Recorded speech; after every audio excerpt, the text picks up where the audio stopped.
다시 아침이 밝았습니다. 호다닥 먼저 달려가지 마시고 주님 손 꼭 붙들고 주님과 함께하는 하루 되기를 바랍니다.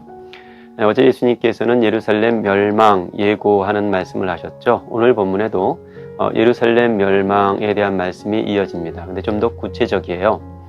군대가 예루살렘을 에워싸게 될 것인데 그걸 보면 멸망의 날이 가까운 줄을 알라고 말씀을 하십니다.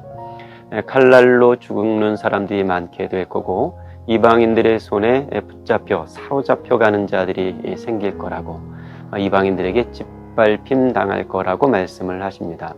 그때 유대에 있는 사람들은 산으로 도망가라고, 성 안에 있는 사람들은 어서 성 밖으로 도망하고, 성 밖에 있는 사람들은 성 안으로 들어가지 말라고 경고하시죠. 이 예루살렘 멸망 예고에 잇대어서 주님께서 다시 오실 날의 징조도 말씀해 주시죠. 1월 성신의 징조, 땅에서 일어나는 바다와 파도의 성난 소리로 환난과 그것으로 두려워하는 자들에 대한 이야기를 말씀해 주십니다.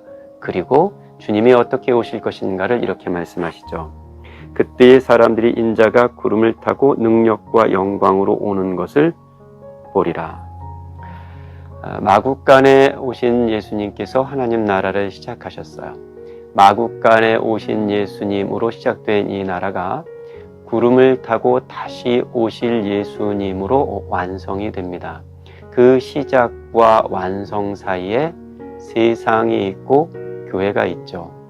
그 사이 세상이 이기는 것 같았고 제국이 이기는 것 같았고 힘센 자들이 이기는 것 같았습니다. 하지만 그들은 환난의 소식을 듣고 놀라고 두려워하고 기절하는 사람들이 되고 맙니다. 그 사이에 세상이 있듯 교회가 있습니다. 교회란 하나님 나라가 가까이 왔다는 소식을 듣고 모인 사람들입니다. 저 마국간에서 시작된 하나님 나라가 저 끝내 다시 오실 예수님으로 이어질 거라는 그 약속을 믿고 모인 사람들이 교회이죠. 그 과정 속에 하나님의 임재가 있고 그 임재 안에 하나님의 영광과 하나님의 능력이 있습니다. 하나님의 말씀이 있고 그 말씀에 따른 순종이 있습니다. 다시 오실 거라는 약속이 있고 그 약속을 기다림이 있고 그 기다리면서 갖는 인내와 그리고 소망이 있습니다. 그 소망 끝에 예수님께서 이런 말씀을 덧붙여 주시죠. 이런 일이 되기를 시작하거든 일어나 머리를 들라 너희 속량이 가까웠느니라. 세상이 이기는 줄 알았는데 그 세상은 두려움에 벌벌 떱니다. 세상을 벌벌 떨게 했던 사람들이 그리스도의 다시 오심의 소식을 듣고 벌벌 떠는 거죠.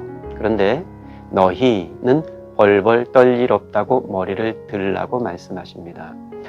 예수님께서 다시 오실 그때, 그 나라가 이루어질 그때의 모습을 요한계시록은 이렇게 말씀하고 있죠. 요한계시록 21장 2절을 읽어드리겠습니다.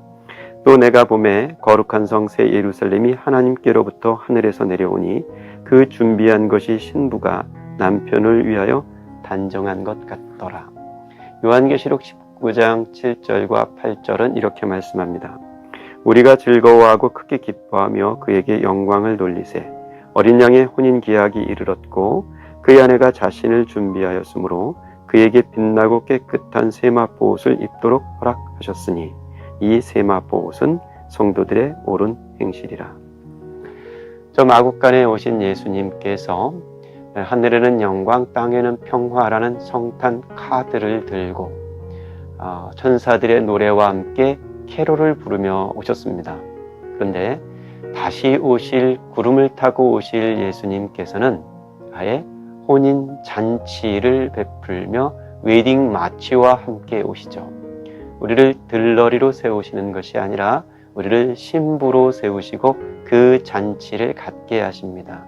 우리에게 빛나고 아름다운 세마포 옷을 입혀주신다는 거죠. 그 세마포 옷이 성도들의 옳은 행실이라 말씀하고 있습니다. 예수님께서 예루살렘에 입성하실 때 예루살렘 멸망을 예고하시면서 눈물 쏟아 우셨습니다. 예수님께서 눈물을 흘리실 때 그 예루살렘에 살고 있던 자들은 노아의 때와 같이 롯의 때와 같이 먹고 마시고 웃고 즐겼죠. 예루살렘의 심판을 예고하시고 또 주님께서 구름을 타고 다시 오실 것을 알려주시는 이 이야기 속에서 우리는 어떤 울음을 울어야 하고 또 어떤 웃음을 웃어야 할 것인지 잘 분별하여 이 하루를 살아갈 수 있는 복된 여러분들이 되시기를 바랍니다.